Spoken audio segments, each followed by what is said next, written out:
I know we've got some people that are joining and might be joining us a little bit later, but we have got a great number of people that have joined us. So thank you everyone that's joined us most likely or very likely, in fact, from home. And we today are going to be running you through some remote working tactics and tools specifically for property professionals. So we're finding ourselves in very uneasy times, and kind of a business continuity has never been disrupted as much as it has been at the moment. And for property professionals, we want to look a little bit at what does that mean for you, and how can you ensure that the team are going to be working seamlessly as possible until things calm down a little bit. So we've broken this webinar into two sections. The first one's going to be around looking at specific tools that you can deploy straight away at being able to go and help and bring everything into an environment that's going to be shared with your team. Of course, there is going to be a cloud environment, which I'll talk about shortly, but how can we assist you with some specific workflows, things like receiving rent, reconciling rent and payments, things like dealing with tenant requests, contractors, clients, if you're a managing agent, or investors if you're a landlord or a fund. And then the second part is going to be around team engagement. So how can you ensure morale and productivity is maximized while all of your team are going to be working remotely? Okay. Now, just a couple of quick things before we do some introductions. We are recording the session, so we can share the recording with you. And we have got a selection of people that are joining us today. We've got some of our clients. So as a way of introduction, my name is Sam Howie, and PJ Gerbies is joining me as well. And we both work in the UK specifically around deploying technology stacks for property clients to help them streamline, automate, and improve some of their workflows. So PJ and myself have implemented systems across some of the largest propcos in the UK, and we've advised them on ways that they can ensure they've got best practice for doing that. In terms of the audience here, we've got a range of people. We have got some of our clients. We have got some people that are new to who we are and I guess to the cloud. So we're going to be talking about some of those sections as well. PJ, do you want to give yourself a quick introduction? Yeah, thanks, Sam. So as Sam mentioned, I have helped implement some of our larger clients in the UK, but I have actually spent the majority of my career actually focusing on creating teams, nurturing culture, and driving change management in organisations. So going to draw a lot on that to talk about the second half of the session today around engagement with the team. And how you can stay productive whilst working remotely, and from a management point of view, how you can keep your team engaged throughout the time as well. That's great. Thanks a lot, PJ. So what have we found ourselves in? We've got COVID-19 that's come into play. Last week, we had many workplaces taking the advice to work from home and work remotely where possible. We saw earlier in the week the government saying that people must work from home, which for many people is going to be a big shift. I think perhaps a couple of weeks ago or even last week, a lot of companies moved to a skeleton office where they had some people that were required to come into the office, go in and do things like work on the server, access key information. And then, of course, this week it's all changed where everyone has to be working from home. So I want to set the scene here that the whole webinar is going to be based on cloud-based systems. It's going to be on working with tools that enable you and the team to be able to share information, share screens, have a live look at what you can do to be able to make sure that money's coming in, you're reconciling rent, you're dealing with tenants, and you're doing kind of business as usual as best as possible. So there's going to be two parts to it, right? We're going to look at some of the short-term solutions, which are instant tools, free tools, very easy tools that you can go on tomorrow and deploy, and then potentially a longer-term solution that is going to enable the team to be able to implement some systems that can all be entirely used remotely. And then, of course, we're going to look at things like the impacts of using those systems, the challenges and the outcomes that we're going to derive from as well. So let's crack into it. Now, if you have a question, this is a live webinar. If you have a question, please feel free to ask a question in the Q&A section of Zoom. This is an application called Zoom. In fact, it features in this webinar, but feel free to ask it and we'll endeavour to answer those live where possible. Okay. So the first section we want to talk about is around correspondence and outgoing communication plans. So all of us have got a range of different tenants and external people that we need to send communications out to. So with COVID-19, we're helping our clients, and property clients need to be going to your tenants to be talking about what's happening with your policy for COVID-19. It might be around who to communicate to, it might be around email addresses, etc. Whatever you're doing, you need to be able to deploy a bulk communication tool that's going to be able to assist with all of your outgoing communications. One that we recommend is called MailChimp. Again, it's a web-based tool which allows you to be able to send out bulk communication to anyone that's external facing, such as your tenants, your clients, your contractors, giving them the reassurance that they've got continuity during the COVID-19 period. Okay, there's going to be a lot of you here that are going to have vulnerable tenants. Okay, if you've got tenants that are in the retail space, in the hospitality space, we're speaking with clients every day who have got tenants that are calling them up and saying and querying the lease and on the other end of the spectrum there, you know, that aren't able to pay rent. So you need to be able to communicate with them and have the tools in place that sends them a message of support and how they can get in touch with you. Okay, one of the parts of this webinar is we're creating a content hub for our clients and our partners in the COVID-19 space, where you can actually take some of our content around the government packages that are put together to be able to support and advise your tenants on those. Okay, so there are a number of ways you can do that. We have got templates that you can use, but using tools like MailChimp. If you haven't already, you need to look at cloud-based email software like Office 365 or Gmail to be able to move into a cloud environment. And then, of course, there's WhatsApp and SMS messages you can send too, which are reasonably basic. So there are some simple things you can use and some tools for you to be able to go out and provide that communication to your tenants in particular. PJ, are there any takeaways or any released pieces of information you want to add on this? Yeah, definitely. So I think the key takeaway here is that over communicating is actually key. The more information you can get out to the people and the businesses that you deal with, the better.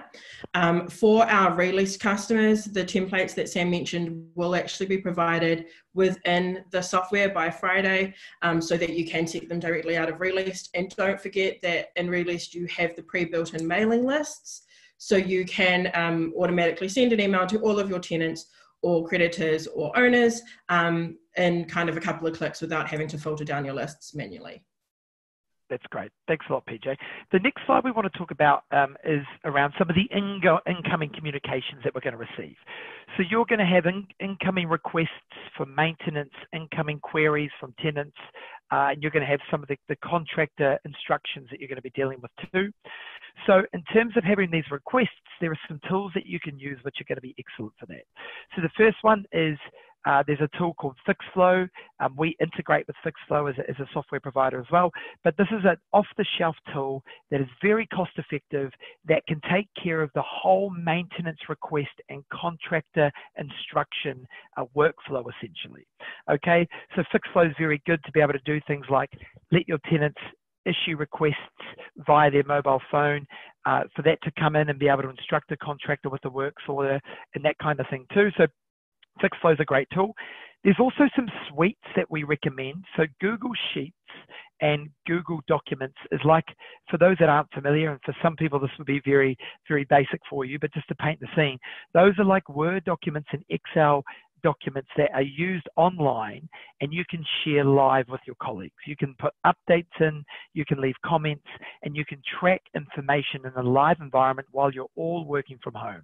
So what we find, number one, is that some of our clients are moving their works order templates, which you might traditionally have had on a Word document in the office, into a Google document that they can then go and instruct, and you can share that with your colleagues to check the status on that.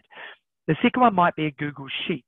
So an Excel spreadsheet, so you're actually starting to track the incoming requests from your tenants, whether that's for maintenance or even if it's incoming queries about their lease or for rent or an invoice and that kind of thing as well. So very good tools, the Google and the Office suite to be able to go and do that.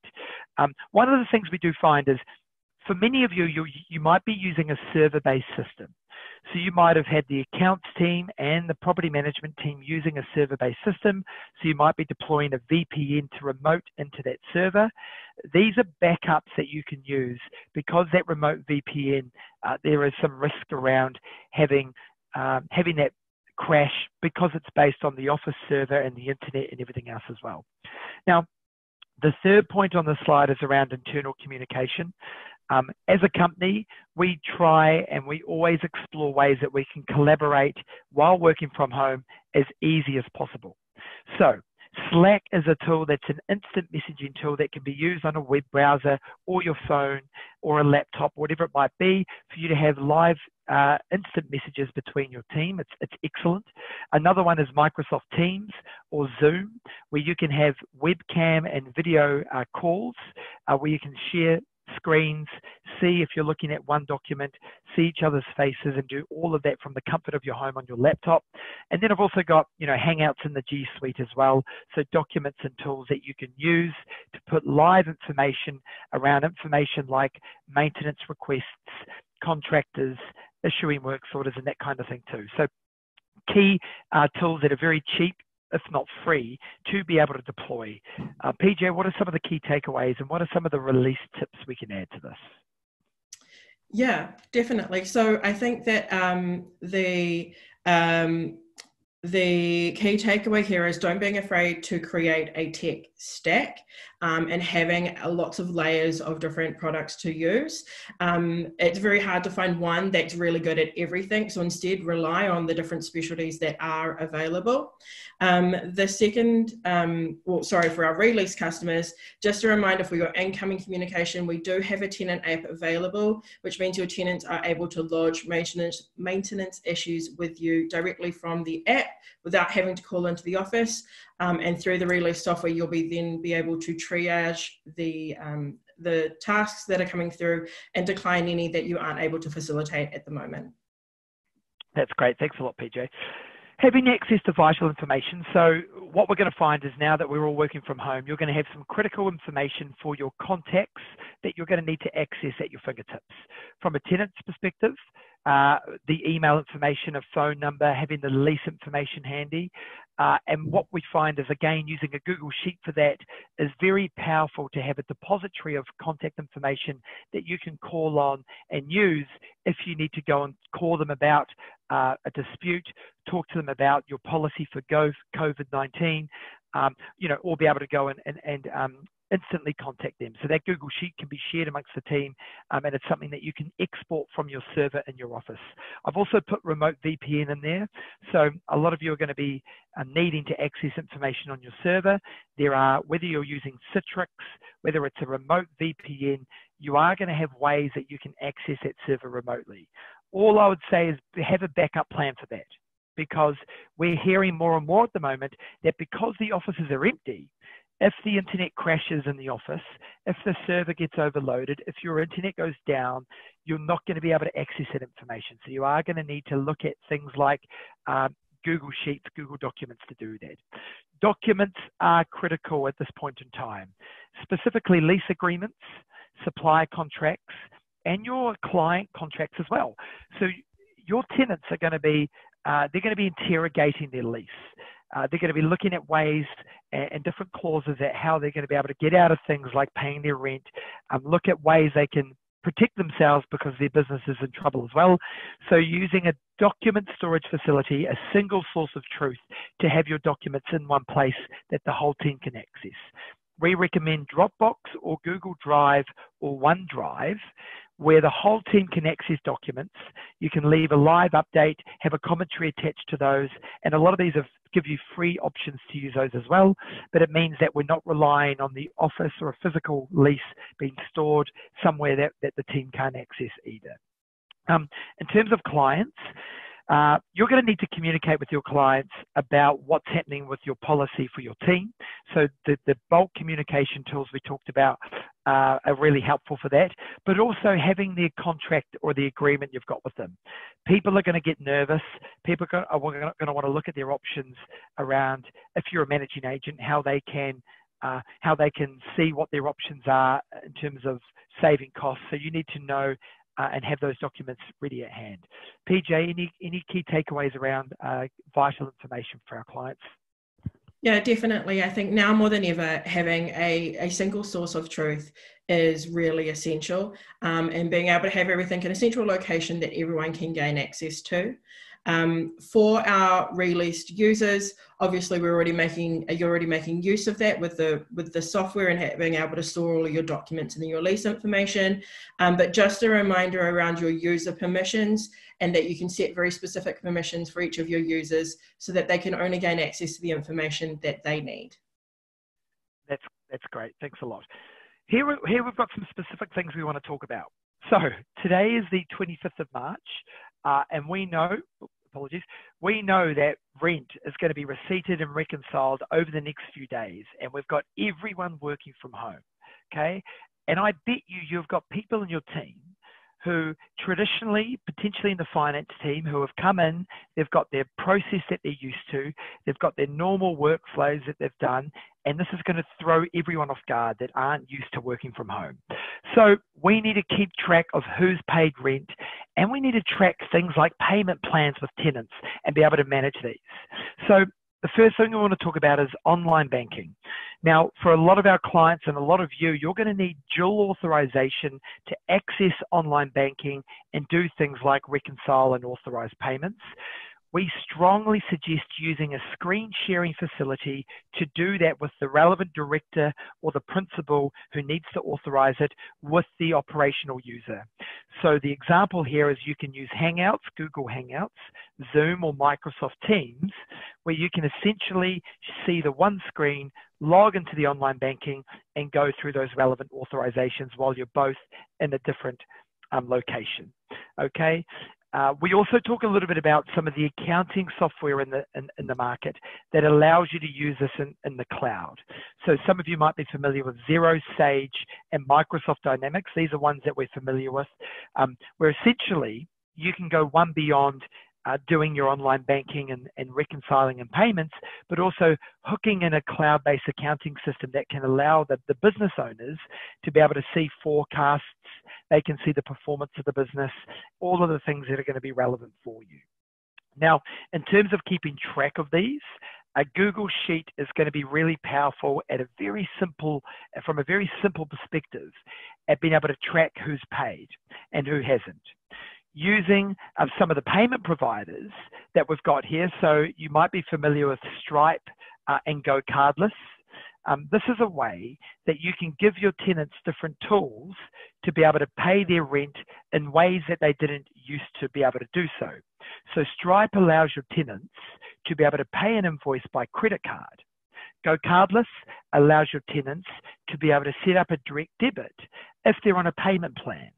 Okay, so these are really simple tools that are in the cloud that you can give your tenants straight away that's going to let them be able to pay rent in different methods and give them choice, especially if they're vulnerable tenants during this period as well.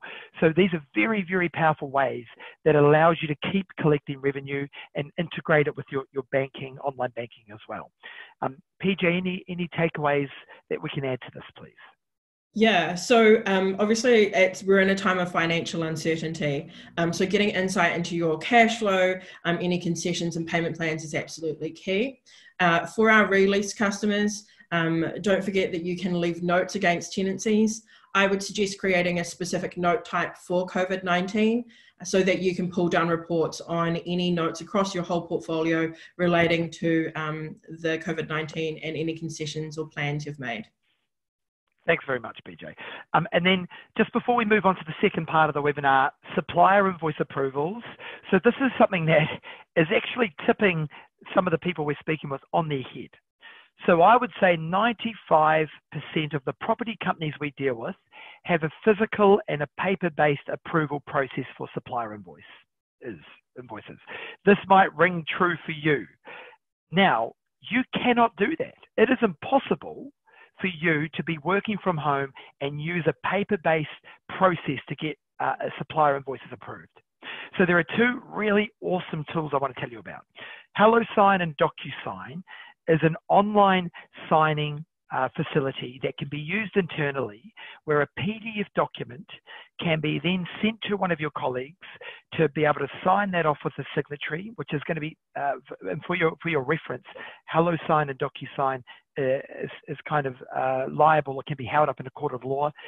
It is a valid contract, but for you to be able to add that signatory and add any commentary to that in an online environment. So if for example, someone in the finance team drag and drops a PDF from a supplier, that can be sent to the relevant surveyor or property manager, where they can sign that off. They can put any commentary in a text box around the schedule for a service charge or the chart of account, or any comments around the property, etc. And all of that can be done internally. HelloSign and DocuSign are great tools. I think they've all got free versions. And then, of course, there's a full workflow around fixed flow and released. So we offer this too, where requests would come in, you would instruct a contractor, a tenant would be notified, an invoice would be generated, it would be approved online by the surveyor, and payment would be made. So that's kind of one step ahead, and that whole cycle can be done in tools like released and fixed flow. For invoices, there are specific online tools where you can get those approved outside of the DocuSign, HelloSign world. So Approval Max, iComplete, all have integrations where you can set thresholds. Like if an invoice comes in that's £5,000 and that's the threshold for dual authorization, that would be automatically emailed to the relevant director for them to be able to go and approve that from their laptop. So all of these things are going to allow you to let your colleagues in your team collaborate, and most importantly, approve supplier invoices before they're paid, which is important and something you're not going to be able to do with a paper-based trail. PJ, any key takeaways and tips for our clients on this?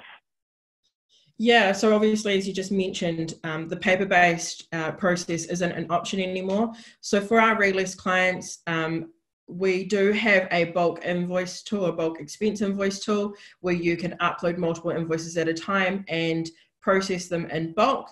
And you can drag and drop if you don't have a large volume of invoices, and your surveyors can approve them virtually within Re-Leased and filter out the invoices awaiting approval to find specific ones that are for them.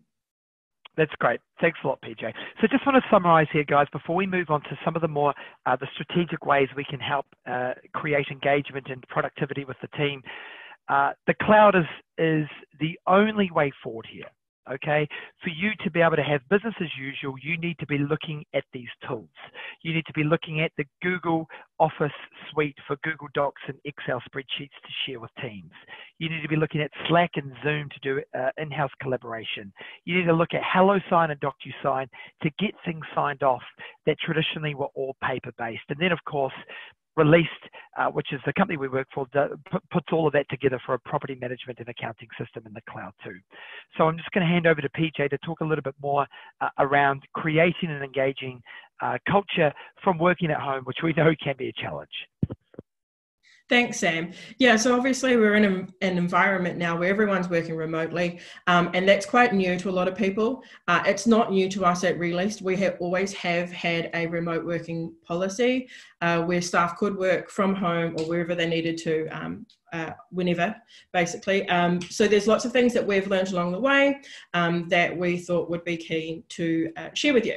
So first off, on the productivity side of things, so those are things that we can do for ourselves to make sure that we get the most out of our days working from home. So the first is your workspace. It sounds really basic, but having a dedicated space to do your work is important. Your brain actually associates environments with behaviors or actions. So your bed is associated with sleeping. Your sofa is associated with relaxing. So having a desk or a table or a dedicated space to work will train your brain that when you're in that environment, you're in work mode. Recreating that environment that's optimal to you. So if you are someone who works best in silence, ensuring that you're in an environment that is as quiet as possible.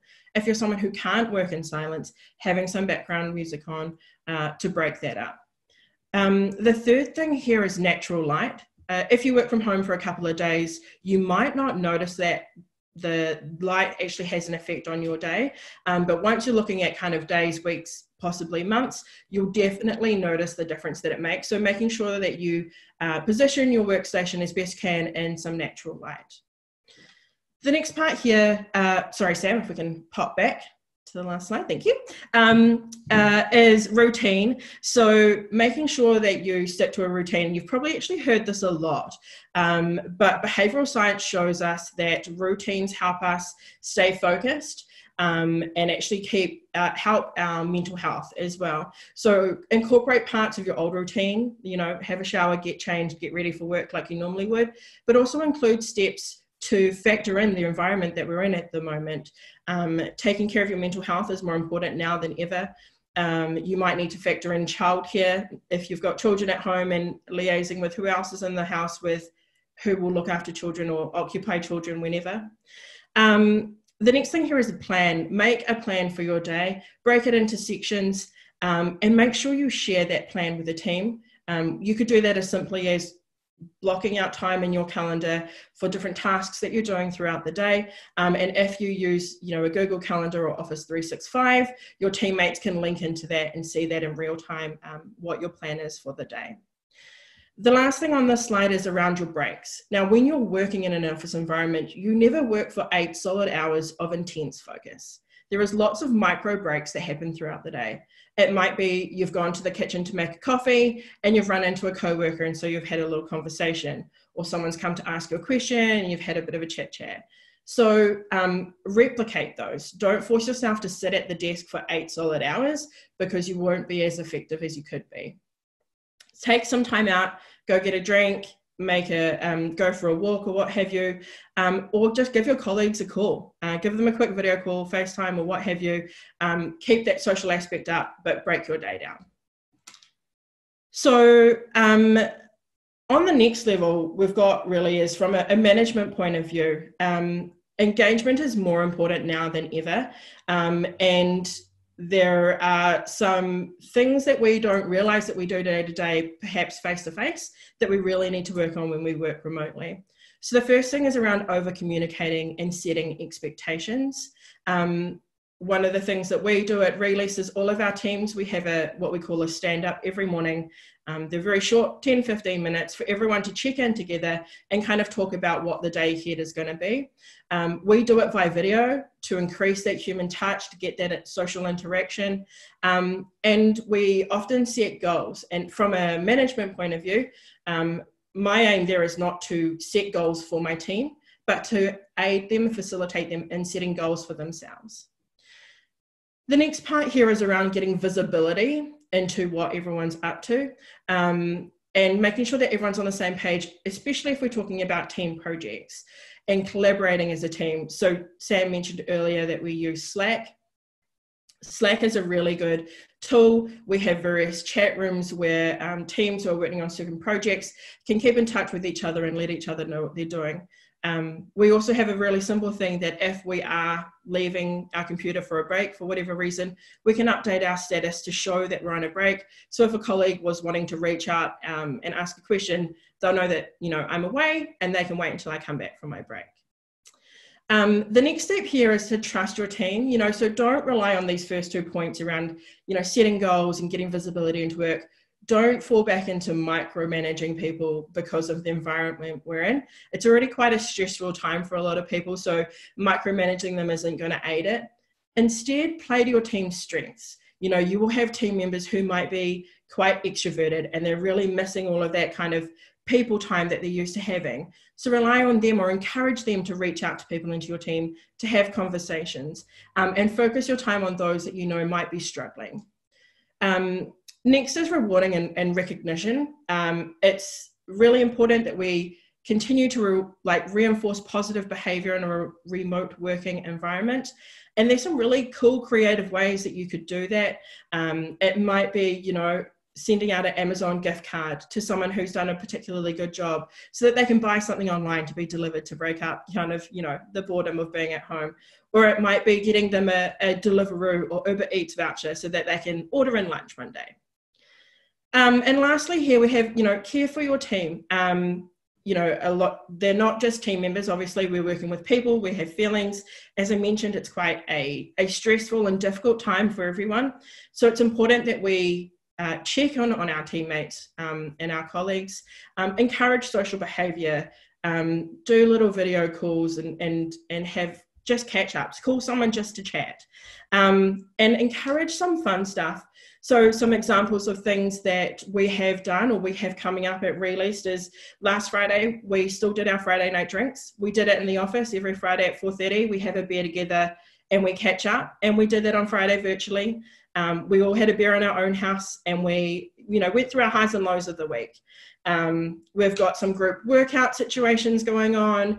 We're going to have some competitions coming out around growing herbs and arts and craft afternoons. So there's lots of fun things that we can do to try and keep that social aspect and keep our team feeling like they're connected. So on that, there is an engagement curve, and I know we've talked lots about curves over the past couple of weeks, so not that curve, but an engagement curve over the next kind of month or so around remote working. So the very first kind of few days when someone starts working remotely, their engagement can be relatively low. There's lots of distractions. It's really hard, really easy at the beginning to say, well, I'll just pop off and put some washing on, or I'll go do this, I'll go do that. Need to take care of the kids or what have you. So the engagement starts pretty low. It's going to come up the curve relatively quickly though, because it's a novel new thing. There hopefully is lots of great initiatives that people are launching around keeping in touch with each other. And the video calls are fun and novel to start off with. But that novelty is going to start to wane, and the situation is going to become very boring and mundane very quickly. And we're going to just drop straight off that engagement curve. So the key thing here is coming up with initiatives to sustain them at that high level of engagement over a long period of time. We at Re-Leased, me and a couple of colleagues sat down last week and started brainstorming lots of fun things that we could do to engage people. How are we going to keep people excited about work and wanting to continue to work over this time, and making a plan of launching new initiatives every couple of weeks so that there's always something new and different happening, so that we can try and keep that engagement as high as possible, as long as possible. Cool. Sam, back to you. Yeah, look, so we have gone a little bit over time, but thanks everyone for joining. I just wanted to recap a couple of things. We know this is kind of new ground, a new territory for a lot of us working remotely, especially some of the more traditional property companies who are here, where you've got members of your staff that perhaps are a little bit less or a little bit more resistant to using different technology and moving to the cloud. But as we know, for some of the workflows you need to do, there isn't going to be any choice. So if you want any advice on using some of the best tools in the market, whether it's things like instructing contractors for works orders, whether it's around receipting rent, chasing arrears, collaborating between the surveying and property management team and the finance team. We've got some great tools and resources we can share. We've got a resource hub, which is an online hub that you can go and watch some this webinar and other pieces of content we're doing. But if you just want to have a chat with us too, with PJ and myself, about some of the things we spoke about, any of the tools, any of the processes, or some of those great tactics PJ mentioned around ensuring there's engagement in the team, happy to have a conversation with you about that. So thank you very much. And if you've got any questions, we'll stay around for a couple of minutes. Please do type it into the Q&A box in the Zoom chat there, and we'll endeavour to come back to you. So thank you all very much for joining.